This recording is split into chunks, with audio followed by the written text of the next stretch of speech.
পশ্চিমবঙ্গ, বিহার, উড়িষ্যা, ঝাড়খণ্ড ও সিকিমের আবহাওয়ার পূর্বাভাস।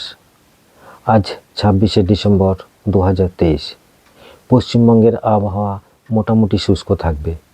গাঙ্গেয় পশ্চিমবঙ্গের সমস্ত জেলাতে হালকা থেকে মাঝারি কুয়াশা থাকবে। রাতের তাপমাত্রার কোনো পরিবর্তন হবে না। কলকাতা ও তার পার্শ্ববর্তী অঞ্চলে আবহাওয়ার পূর্বাভাসে জানানো হয়েছে যে সকালে কুয়াশা থাকবে এবং পরে তা পরিষ্কার হয়ে যাবে।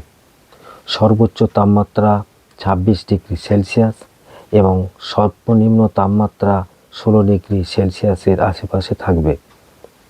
পশ্চিমবঙ্গের উপকূলে মৎস্যজীবীদের জন্য কোনো সতর্ক বার্তা নেই।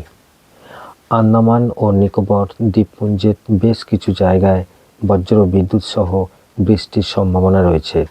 45 কিলোমিটার বেগে ঝোড়ো হাওয়া বয়ে যাবে। বিহার, ঝাড়খণ্ড, উড়িষ্যা ও সিকিমের আবহাওয়া মোটামুটি শুষ্ক থাকবে।